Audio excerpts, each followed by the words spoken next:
Welcome to Screw the Commute, the entrepreneurial podcast dedicated to getting you out of the car and into the money. With your host, lifelong entrepreneur and multimillionaire, Tom Antion. Hey everybody, it's Tom here with episode 1054 of Screw the Commute podcast. Today we're going to talk about buying monetized YouTube channels, how to do it, and what you got to watch out for. This way you can get a channel that's already got subscribers and all kinds of good stuff that can come from it, but you can get scammed. So I'm going to talk about that today.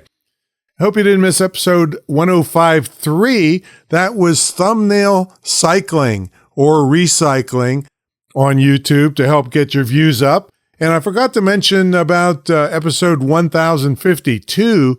That was encrypted messaging apps, and Signal seems to be the front runner, but you'll hear about that on 1052. Anytime you want to get to a back episode, you go to screwthecommute.com/ and then the episode number. All right, pick up a copy of my automation my automation ebook at screwthecommute.com/automate free. Get version 3.0. And also check out my mentor program at greatinternetmarketingtraining.com and my school at imtcva.org. All right, let's talk about buying monetized YouTube channels. So monetized channels are ones that have more than 1,000 subscribers and I think it's 4,000 hours of watch time, something like that within the past so-and-so, I forget exactly. But you can buy these from anywhere from $50 to millions of dollars, all right? And that's cool because you don't have to start from scratch, but there are a lot of scams out there that you got to watch out for. Now, where do you go to find these things? Well, there's a site called Flippa, Flippa, that's been around for a long time. And you also have Fame Swap, FAMESWAP, and then you have Access Market, but here's how it's spelled, ACCS-Market. And then whenever you're doing this, another website you want to keep in mind is escrow.com. You don't want to give somebody money for their channel and they just say, oh, screw you, thanks for the money, and you can't have the channel now. And there's other ways that I'm going to tell you later how even if they give you access to the channel, they take it back because you didn't do certain things and your money's gone again.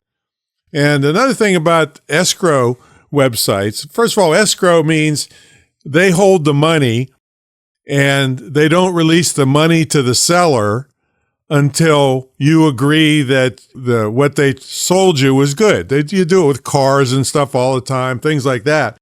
But there are fake escrow accounts. So be very leery if somebody says, hey, use this escrow account. I really like it, because it could be a fake where it just takes your money and then they disappear.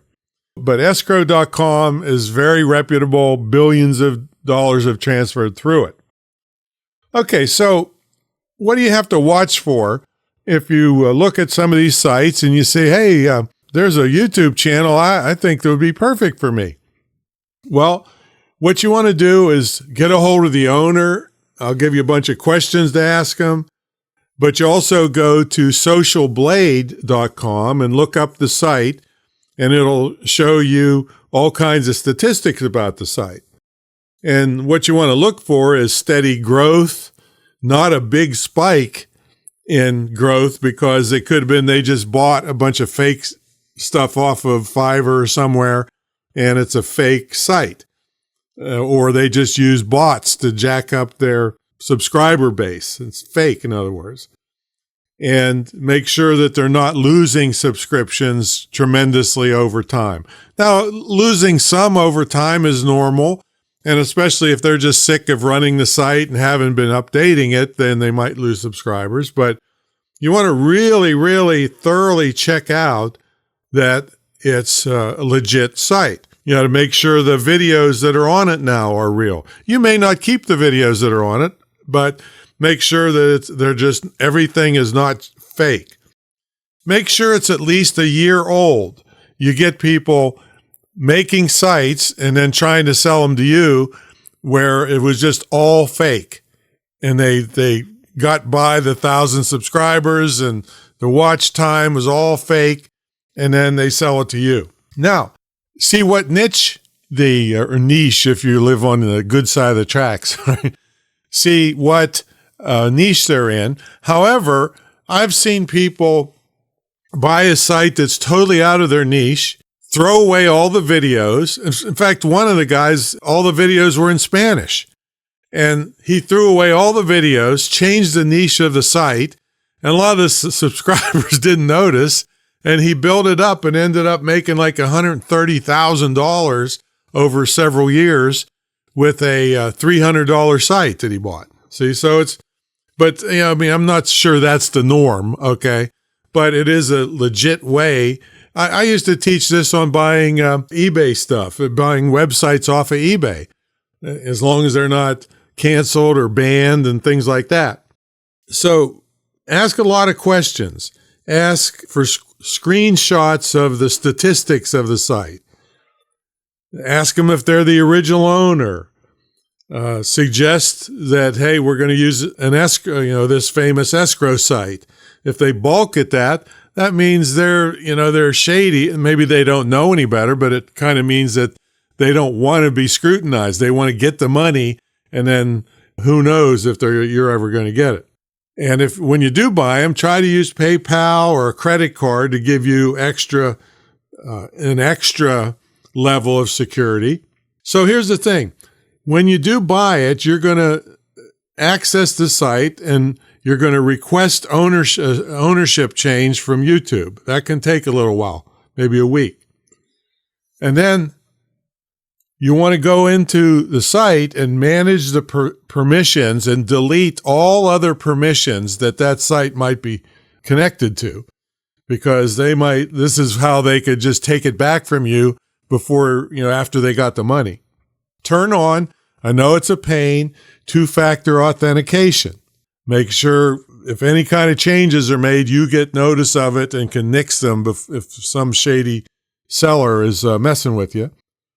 And then change the AdSense. That's the one that pays for advertising revenue. Because if you forget to change the AdSense or at least delete it, any ad revenue is going to go to them. See? So you want to put it on your AdSense account. If you don't have one, start one and put your number in there on the video or on all the videos. See? So that's a way to buy a YouTube channel that's already monetized to save you from starting from scratch. It's probably better if it's in your niche. If it's not, it is possible to change it, but you'll probably lose a bunch of subscribers. But just thoroughly check it out. Like any kind of business decision, you need to be diligent. But this is basically how you do it. And if you want more details, just go to YouTube, and there's loads of guys and girls that have done this already that are giving you extra tips. But I just wanted to bring up this idea as a possible side hustle for you or to enhance the business you already have. And that's the kind of stuff I do here, besides all the other stuff that we do to help people get in the internet and digital marketing business. And I highly suggest you check out my school. It's imtcva.org, certified to operate by SHEV, the State Council on Higher Education in Virginia. But you don't have to be in Virginia because it's quality distance learning. And I went through 3 years of hell scrutiny to get the license to do this, where most of the things you see online that claim to teach you stuff have gone under no scrutiny whatsoever. So they can just say anything and do anything, and there's no repercussions to them if they rip you off. Well, it's different, because when you go through what I went through to get this school, background checks, financial checks, have to recertify every year. They check the curriculum, all this stuff. So check it out, imtcva.org, and I will catch you on the next episode. See you later.